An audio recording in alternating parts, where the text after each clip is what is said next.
تمام تعریفیں اس کریٹر کے لیے جس نے اس یونیورس کو ایک مقصد کے تحت پیدا کیا ہے.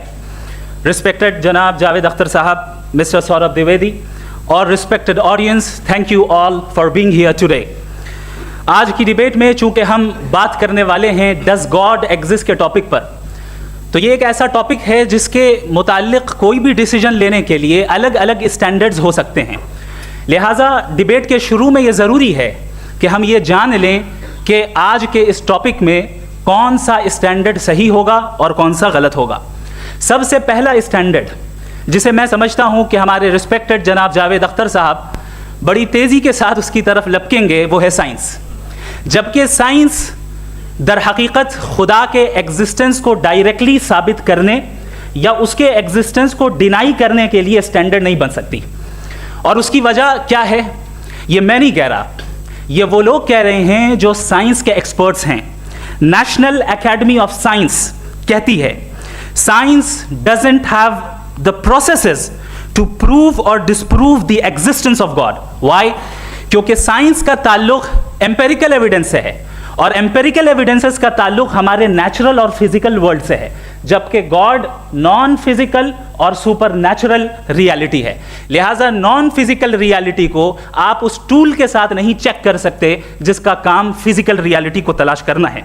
لہٰذا آج اس ڈیبیٹ میں گاڈ کی ایگزسٹنس کو ثابت کرنے یا اسے ڈینائی کرنے میں سائنٹیفک ایویڈنس کو ایکسیپٹ نہیں کیا جائے گا.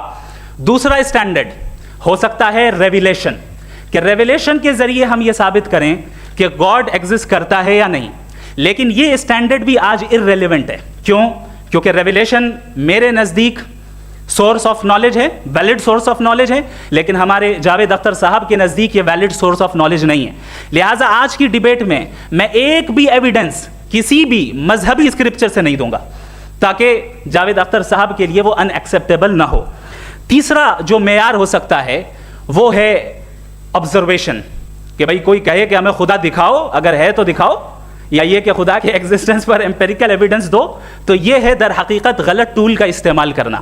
یہ ایسا ہی ہے کہ جاوید صاحب مجھ سے یہ مطالبہ کریں کہ مفتی صاحب آپ میٹل ڈیٹیکٹر کے ذریعے پلاسٹک ڈیٹیکٹ کر کے دکھائیں. اب چونکہ پلاسٹک ڈیٹیکٹ نہیں ہو پا رہی ہے لہٰذا plastic does not exist. No, you are using the wrong tool. اس ٹول سے پلاسٹک کو ڈیٹیکٹ نہیں کیا جاتا. لہٰذا میں سمجھتا ہوں کہ گاڈ کے ایگزسٹنس پر ایمپیریکل ایویڈنس کا مطالبہ کرنا ایک بچکانہ مطالبہ ہے, اور ہمارے رسپیکٹڈ جناب جاوید اختر صاحب اس اسٹیج سے اب بہت آگے نکل چکے ہیں.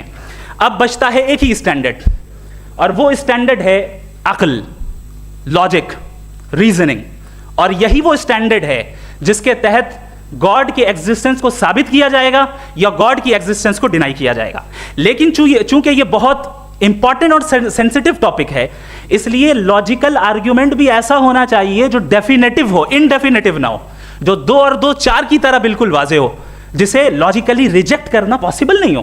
فار ایگزامپل ہم کہیں ہمارے رسپیکٹڈ مسٹر سوربھ صاحب یہ ایک انسان ہے اور تمام انسان کانشیس بینگ ہے, لہٰذا نتیجہ کیا نکلا, ہمارے سوربھ صاحب بھی کانشیس بینگ ہے. کیا یہ انڈیفینٹ آرگیومنٹ ہے یا ڈیفینٹ آرگیومنٹ ہے؟ یہ ڈیفینٹ آرگیومنٹ ہے. یہ 2 اور 2 کی طرح واضح ہے, اس میں کسی طرح جو ہے لاجیکلی اس کو ریجیکٹ نہیں کیا جا سکتا.